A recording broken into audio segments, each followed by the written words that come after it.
আজ এঁকে নিয়েছিলাম অনামিকা এক ফুল।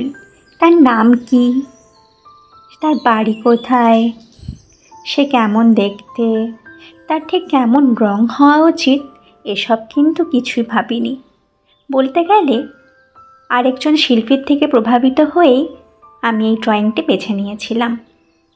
এর কালার কম্বিনেশনটা আমার এত ভালো লেগেছিল, মনে হয়েছিল আমিও তো ট্রাই করতেই পারি, কেমন হয় দেখাই যাক।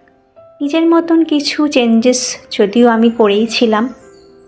তোমাদের কেমন লাগলো অবশ্যই জানিও। স্টেপ বাই স্টেপ দেখানোর আমি চেষ্টা করেছি। এটা আমি করে নিয়েছিলাম কটন ম্যাটেরিয়ালের ওপর।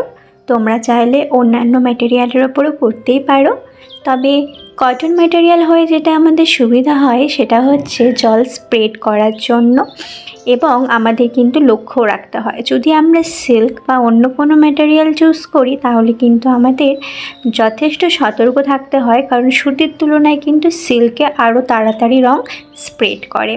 যাই হোক, কোনো নাম জানি না বলেই হয়তো আমি এই ড্রয়িংটির নাম রেখেছি অনামিকা ফুল।